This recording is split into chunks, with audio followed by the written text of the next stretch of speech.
Masih dalam Kompas Aceh, saudara, dua individu orangutan terisolasi di tengah perkebunan sawit warga Kecamatan Darul Makmur, Kabupaten Nagan Raya. Untuk menghindari konflik dengan petani, sepasang orangutan tersebut terpaksa dievakuasi oleh Tim Balai Konservasi Sumber Daya Alam atau BKSDA Aceh. Tim BKSDA Aceh berhasil melakukan evakuasi dua individu orangutan yang terisolasi di dalam kawasan perkebunan sawit warga di Kecamatan Darul Makmur, Kabupaten Nagan Raya. Informasi ini diterima petugas BKSDA berdasarkan laporan warga setempat. Dari hasil observasi, kedua orangutan itu berpasangan, yaitu berjenis kelamin jantan dan betina. Tim BKSDA Aceh bersama SOCP dan Yayasan Ekosistem Luser segera menuju ke lokasi keberadaan orangutan yang terisolasi tersebut untuk memberikan pertolongan kepada satwa yang dilindungi negara ini. Proses evakuasi berlangsung selama 6 jam.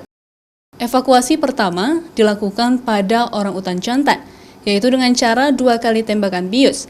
Dari hasil pemeriksaan, kondisi orangutan jantan dalam keadaan sehat. Setelah itu, dilanjutkan dengan evakuasi orangutan betina.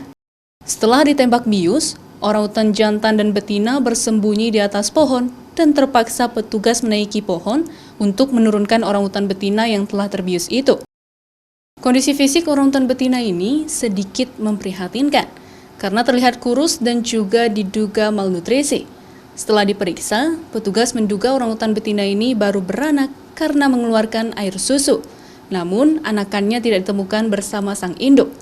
Dengan harapan BKSDA dengan SOCP itu, dia itu bisa hidup layak seperti biasa, yang di hutan yang bebas dan nggak mengganggu masyarakat ataupun tidak diganggu masyarakat. Itu tidak tertutup kemungkinan masih ada. Cuman sementara ini kayak Pak Yanto yang bertugas di sini itu tiap hari selalu menyelidiki apakah keberadaan masih ada. Nah, itu mungkin informasi lebih lanjut. Sementara itu, pada dahi kanan dan dada dekat leher ditemukan bersarang 2 butir peluru senapan angin.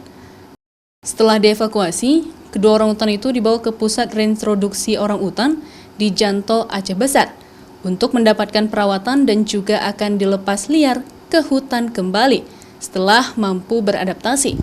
Diperkirakan populasi orangutan di wilayah tersebut terus berkurang karena pembukaan lahan perkebunan sawit semakin luas sehingga habitat orangutan juga terganggu. Nova Misdayanti, Kompas TV, Nagan Raya.